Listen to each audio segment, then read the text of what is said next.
ನಮಸ್ಕಾರ. ನಮ್ಮ bright side Kannada YouTube ಚಾನೆಲ್ಗೆ ಸ್ವಾಗತ. ನಮ್ಮ ವಿಡಿಯೋ ನಿಮಗೆ ಇಷ್ಟವಾದರೆ ಲೈಕ್ ಮಾಡಿ, ಕಾಮೆಂಟ್ ಮಾಡಿ, ಶೇರ್ ಮಾಡಿ, ಹಾಗೆ ಸಬ್ಸ್ಕ್ರೈಬ್ ಮಾಡಿ. ಪುಸ್ತಕಗಳು ನಮ್ಮ ಜೀವನದಲ್ಲಿ ಅತ್ಯಂತ ಮಹತ್ವದ ಪಾತ್ರವನ್ನು ವಹಿಸುತ್ತವೆ.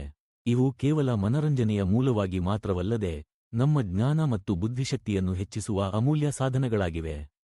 ಪುಸ್ತಕಗಳು ನಮ್ಮನ್ನು ವಿಭಿನ್ನ ಲೋಕಗಳಿಗೆ ಕರೆದೊಯ್ಯುತ್ತವೆ, ಹೊಸ ಅನುಭವಗಳನ್ನು ನೀಡುತ್ತವೆ ಮತ್ತು ನಮ್ಮ ಕಲ್ಪನಾಶಕ್ತಿಯನ್ನು ಬೆಳೆಸುತ್ತವೆ. ಪುಸ್ತಕ ಓದುವುದರಿಂದ ನಮ್ಮ ಭಾಷಾ ಕೌಶಲ್ಯ ಮತ್ತು ಶಬ್ದ ಸಂಪತ್ತು ಹೆಚ್ಚುತ್ತದೆ. ನಾವು ಹೊಸ ಪದಗಳನ್ನು ಕಲಿಯುತ್ತೇವೆ, ವಾಕ್ಯ ರಚನೆಯನ್ನು ಅರ್ಥಮಾಡಿಕೊಳ್ಳುತ್ತೇವೆ ಮತ್ತು ನಮ್ಮ ಅಭಿವ್ಯಕ್ತಿ ಸಾಮರ್ಥ್ಯವನ್ನು ಹೆಚ್ಚಿಸಿಕೊಳ್ಳುತ್ತೇವೆ. ಇದರಿಂದ ನಮ್ಮ ಸಂವಹನ ಕೌಶಲ್ಯವೂ ಸಹ ಸುಧಾರಿಸುತ್ತದೆ.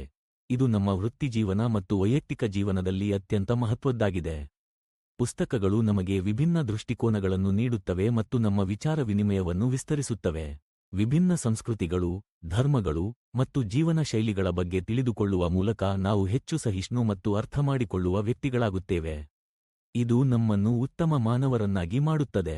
ಪುಸ್ತಕ ಓದುವುದರಿಂದ ನಮ್ಮ ಏಕಾಗ್ರತೆ ಮತ್ತು ಸ್ಮರಣಶಕ್ತಿ ಹೆಚ್ಚುತ್ತದೆ. ನಾವು ದೀರ್ಘ ಅವಧಿಯವರೆಗೆ ಒಂದು ವಿಷಯದ ಮೇಲೆ ಗಮನ ಕೇಂದ್ರೀಕರಿಸಲು ಕಲಿಯುತ್ತೇವೆ. ಇದು ನಮ್ಮ ಶೈಕ್ಷಣಿಕ ಮತ್ತು ವೃತ್ತಿಜೀವನದಲ್ಲಿ ಅತ್ಯಂತ ಉಪಯುಕ್ತವಾಗಿದೆ. ಪುಸ್ತಕಗಳು ನಮ್ಮ ಜೀವನದ ಉತ್ತಮ ಸ್ನೇಹಿತರಾಗಿ ನಮ್ಮನ್ನು ಸದಾ ಮುನ್ನಡೆಸುತ್ತವೆ. ಹೀಗಾಗಿ ಪ್ರತಿಯೊಬ್ಬರೂ ಪುಸ್ತಕ ಓದುವ ಅಭ್ಯಾಸವನ್ನು ಬೆಳೆಸಿಕೊಳ್ಳಬೇಕು. ಇದು ನಮ್ಮ ಜೀವನವನ್ನು ಸಮೃದ್ಧಗೊಳಿಸುವ, ನಮ್ಮ ಜ್ಞಾನವನ್ನು ವಿಸ್ತರಿಸುವ ಮತ್ತು ನಮ್ಮನ್ನು ಉತ್ತಮ ವ್ಯಕ್ತಿಗಳನ್ನಾಗಿ ಮಾಡುವ ಅದ್ಭುತ ಸಾಧನವಾಗಿದೆ.